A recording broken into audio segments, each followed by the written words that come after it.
When museum curator Dr. Helen Foster studied this 1,895 photograph in 2021, she saw what everyone else had seen for 126 years. Two sisters in matching white dresses holding hands in a garden, their faces serious in that familiar Victorian style. The photograph had been donated anonymously to the Boston Historical Society with only a handwritten note.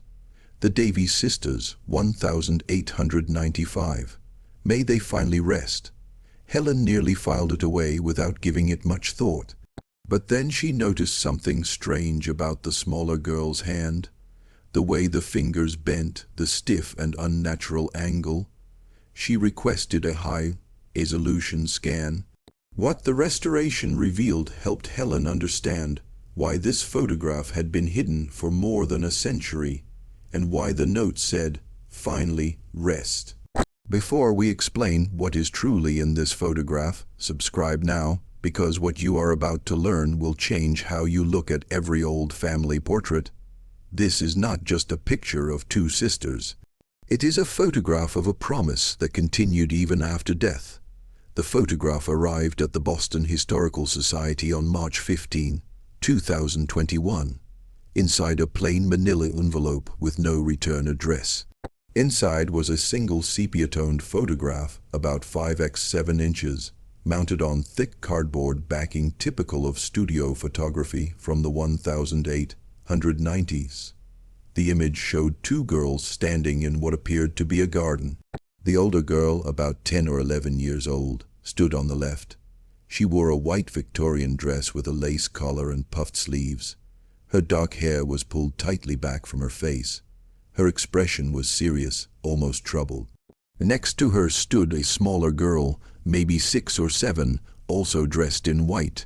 She was shorter and thinner, with the same dark hair and the same solemn look. The younger girl's right hand was held by the older girl's left hand. Their fingers were tightly interlocked. Behind them was a backdrop of climbing roses on a wooden trellis.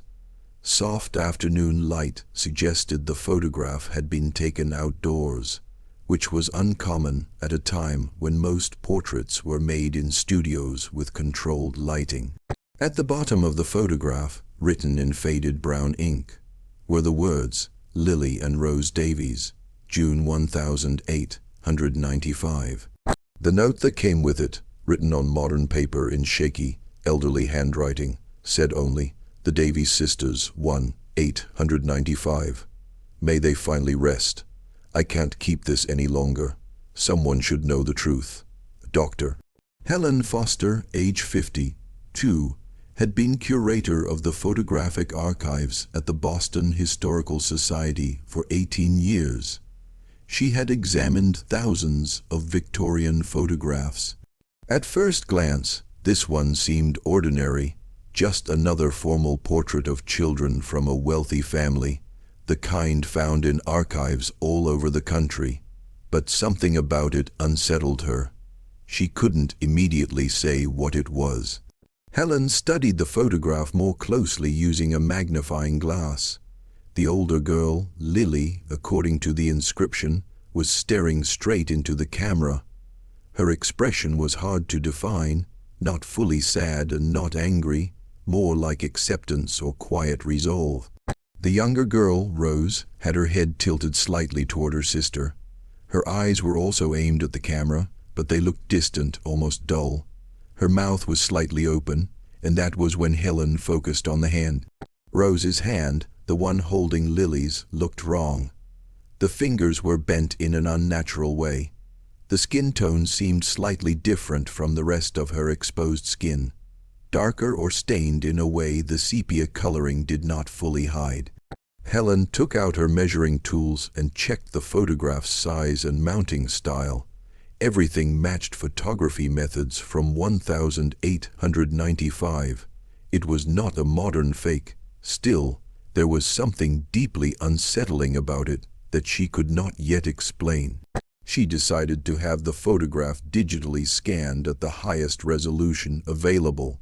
The Society had recently purchased a new scanner capable of capturing images at 12:8 600 dpi, a level of detail that could reveal things invisible to the human eye, details Victorian photographers and viewers could never have imagined. The scan was scheduled for March 18, 3 days later. Helen placed the photograph in an archival storage box and tried to forget about it. But that night, she dreamed of it. In her dream, the two girls from the photograph were standing inside her office.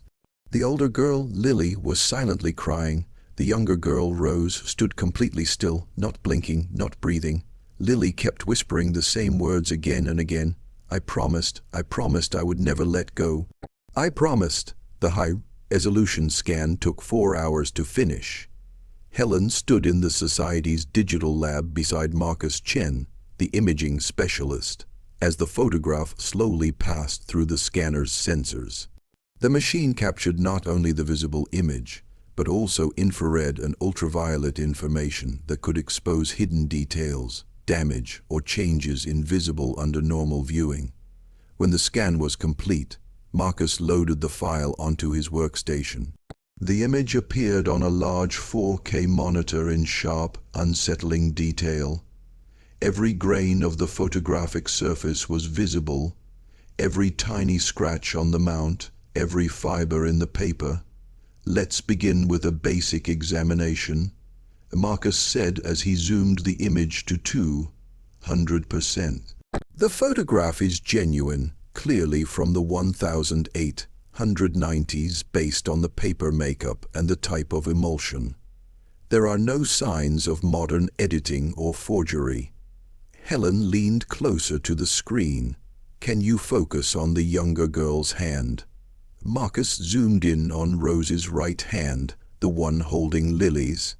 At 800% magnification, details appeared that could never be seen with the naked eye. The texture of the skin was wrong. While Lily's hand showed the normal fine lines and softness of living skin, Rose's hand looked waxy, almost manufactured. The fingers, which had only seemed oddly bent before, were now clearly stiff, held in place not by muscle, but by something else. That's livor mortis, Helen whispered, the dark discoloration after death. That child was already dead when this photograph was taken. Post-mortem photography was common in the Victorian era, but those images were always clearly post-mortem. Children were photographed lying in beds or coffins, obviously deceased, often surrounded by flowers as memorials. This photograph was different. This photograph was designed to make it appear that both girls were alive. Marcus then opened the infrared layer of the scan. In infrared imaging, living and dead tissue reflected light in very different ways. The contrast between Lily and Rose became impossible to deny. Lily's body showed reflection patterns consistent with a living subject, or more accurately, the remaining traces that living bodies left behind, even after 126 years. Rose's body showed nothing, no heat pattern at all, only a flat, cold reflection. The older girl was alive, Marcus said quietly. The younger one had been dead for a while. Based on the skin changes visible at this level of detail, I'd say several days, possibly up to a week. Helen felt a cold sensation move through her chest. Show me their faces, as much detail as possible. Marcus zoomed in on Rose's face at 600% magnification. The details were painful to see. The child's eyes, which had only seemed unfocused before, were now clearly clouded. The corneas had begun to turn milky, a change that happens hours after death. Her slightly open mouth revealed the tip of her tongue, darkened and dried, but the most heartbreaking detail was the makeup. At this magnification, Helen could see that someone had carefully applied powder and rouge to Rose's face, giving her cheeks false color. Someone had positioned her body carefully to hide the worst signs of death. Someone had gone to great effort to make her look alive. Marcus then zoomed in on Lily's face. Tears that were almost invisible before were now clear. Lily had been crying when the photograph was taken. Her eyes were red and swollen. Thin tear marks ran down her cheeks beneath the powder that she, too, was wearing. And there was something else. Something written on the cardboard mount beneath the photograph, so faint it could not be seen without digital enhancement. Marcus adjusted the contrast and sharpened the image. Words slowly appeared, written in pencil in a child's handwriting. I promised Mommy I would hold her hand forever. I kept my promise. June 12, 1008, 195. Helen immediately began searching historical records for the Davies family. Finding records from 1008, 195 was not easy, but the Boston Historical Society had deep archives and access to genealogical databases. Within 2 days, Helen found them. The Davies family had lived in Boston's Beacon Hill neighborhood. The father, Robert Davies, was a successful textile merchant. The mother, Eleanor Davies, came from an established Boston family. They had 2 daughters, Lily, born in March 1884, and Rose, born in September 1888. Rose Davies died on June 3, 1895, at the age of 6 years and 9 months. The cause of death was scarlet fever. Lily Davies died 7 days later, on June 10, 1895, at the age of 11 years and 3 months. The cause of death was also scarlet fever. The photograph was dated June 1895, meaning it had been taken sometime between Rose's death on June 3rd and Lily's death on June 10th. Helen located the official death certificates in the Massachusetts State Archives. Both girls were buried at Mount Auburn Cemetery on June 11th, 1895, in the family plot. A joint funeral service was held at Trinity Church, but something in the burial records stood out. Rose's burial entry included a note that read, "Delayed interment due to family circumstances. Body held at family residence June 3rd to 10th. Rose's body had been kept inside the family home for 7 days before burial." In June, in Boston, during a week when weather records showed temperatures reaching the mid-80s, Helen then found a newspaper article from the Boston Globe dated June 12, 1895. Tragedy strikes Davies family. Both daughters lost to scarlet fever. The prominent Beacon Hill family of Robert and Eleanor Davies mourns the heartbreaking loss of both daughters within a single week. Rose Davies, age 6, died on June 3rd.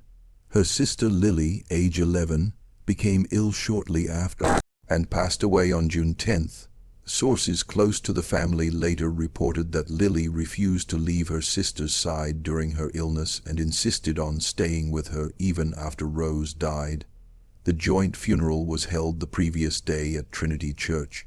Mrs. Davies was described as completely overwhelmed with grief and under a doctor's care. Helen compared this information with city records and uncovered something more. On June 8, 1895, a physician named Dr. Samuel Morrison had been called to the Davies home after neighbors reported troubling conditions. Dr. Morrison's report, filed with the City Health Department, stated that he responded to 44 Beacon Street due to welfare concerns. He found the surviving child, Lily Davies, age 11, refusing to be separated from her deceased sister's body. The child stated that she had promised her mother to stay with her sister. Both parents were reported as ill. The father was recovering from scarlet fever himself. The mother was described as being in a state of nervous collapse. The report noted that Lily had been sleeping beside her dead sister's body for 5 days. Despite serious health concerns, the family refused to allow an immediate burial. Dr. Morrison recommended urgent intervention, but no action had been taken. Rose's body remained in the house for 2 more days. And sometime during that week, someone arranged for a photographer to come to the home. Someone dressed both girls in matching white dresses. Someone positioned them together in the garden, placed their hands together, and told Lily to look at the camera and try not to cry. Someone created a photograph showing both Davy's daughters together one last time, as if they were both still alive. Helen's research led her to the records of the Boston Photographers Guild, where she found a list of working photographers from 1895. One name stood out in connection with the Davies family: Thomas Blackwell, a photographer known for memorial portraits. His business ledger, preserved in the Society's collection, included an entry dated June 7, 1895. Davies' residence, 44 Beacon Street. Memorial portrait. 2 subjects. Special arrangements. Payment $50. $50 in 1895 was an extremely large amount, equal to roughly $1,800 today, far more than a normal memorial photograph would cost. Helen searched for more information on Thomas Blackwell and discovered his personal diary, which had been donated to the Society in 1957 by his granddaughter. She requested the diary from storage and carefully turned the fragile pages until she reached June 1895. The entry dated June 7, 1895 was longer than most. Received an urgent request to attend the Davies household on Beacon Hill. The situation there is among the most disturbing I have witnessed in 20 years of memorial photography. The younger daughter, Rose, died of scarlet fever 4 days ago. The older daughter, Lily, has also fallen ill and is not expected to survive long, according to the family doctor. But the true horror is this. Lily refuses to leave her dead sister's side. She sleeps beside the body. She holds the dead child's hand. She speaks to her as if she were still alive. The mother is too broken by grief to stop her. The father is weak from his own sickness. They sent for me because Lily asked for me. The child wants a photograph of herself with her sister so that Mommy can remember us together. I tried to explain that we could make a traditional memorial portrait, but Lily became hysterical. She demanded that the photograph show both of them alive and together. She made me promise to pose them in a way that would hide the fact that Rose was dead. I am deeply troubled by this lie, but the child herself is dying, and her parents are too shattered to deny her anything. I agreed. God forgive me, I agreed. I photographed the 2 girls in the garden, arranging them carefully so Rose's condition would not be obvious. I posed them holding hands, as Lily insisted. The older girl never stopped crying, but she tried her best to remain still for the exposure.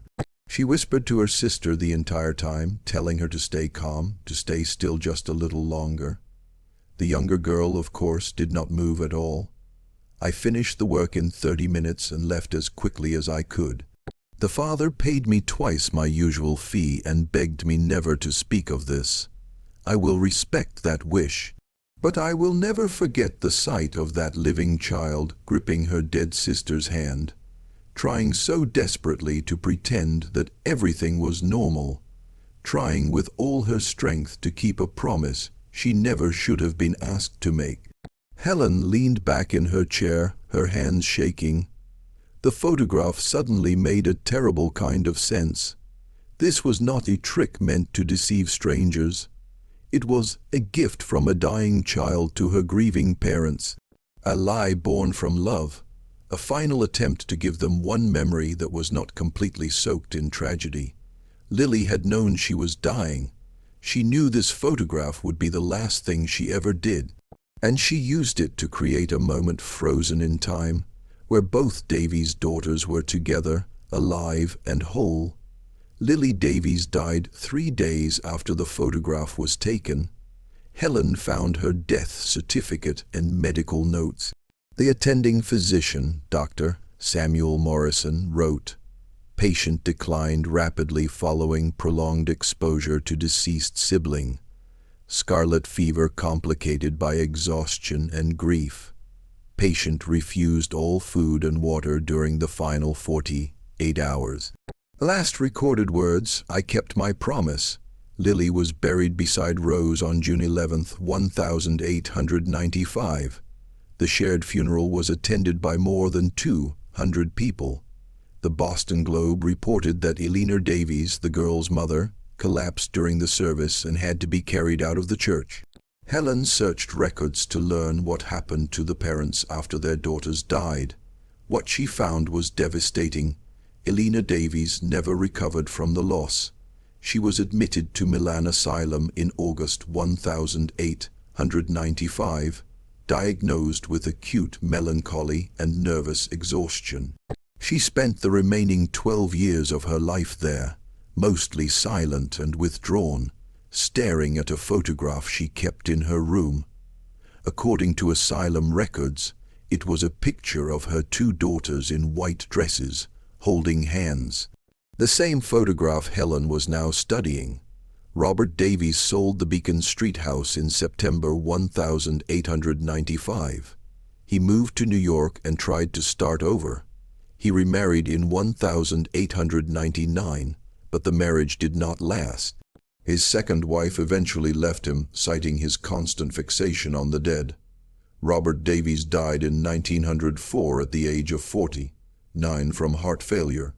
His obituary mentioned his first family only briefly, noting that he was preceded in death by his daughters, Lily and Rose, and his first wife, Eleanor.